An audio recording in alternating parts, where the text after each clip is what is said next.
Garden Tower House by Studio Bright, Indiana. Cremorne, Australia. The dense urban fabric of Cremorne is under intense development pressure, with huge whole-site consuming developments towering over original workers' cottages. Within this context, and on a tight 144 sqm site, the resurrection of a dilapidated weatherboard, Victorian, could quite understandably be a surrender to the limitations of its traditional plan form and tricky site constraints. A quick and direct fix-up was initially envisaged, however. Something more ambitious evolved during the design process as our client grew in the belief that long-term programmatic needs could be satisfied on the site. With a full house brief and no space, the need to build hard on boundaries and to project the plan upwards was a challenging necessity. Issues of natural lighting, view outlook, privacy from /4 neighbors, and negative off-site impacts are aggravated. Garden Tower House has a singular, all-encompassing outer skin of breeze block, employed to diffuse the boundary interface and moderate the two-way arm wrestle between opportunity and detriment. Externally, the tower elements appear bluff and veiled, mediating the private realm from the surrounding context.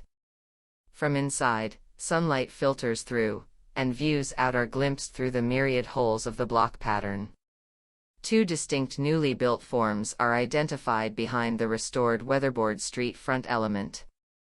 Their outlook is into sunny garden spaces that split their disposition down the site. The larger tower allows an upstairs retreat into a bedroom zone and an open roof deck above. The smaller reaches up to bring daylight into a high-ceilinged living space. Linking the towers is a passage space that offers seating to enjoy the garden courtyard.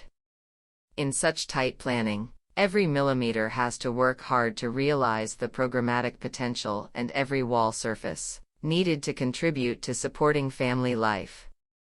The new study room inserted into the existing plan, for example, variously offers a workspace, spare bedroom, reading nook, or sports fans retreat. Spaces are small, but always aim for delight. All the components of a full-sized house, water tank, solar panels, fireplace and flue, shed, and services have all been absorbed in the pursuit of visual clarity. The adjoining laneway is seconded into garden space with a sliding fence panel that borrows lateral space from the public realm. At every opportunity, lush greenery is introduced in small pockets of planted areas that, in total, seek to offer verdant backyard surroundings where none are possible.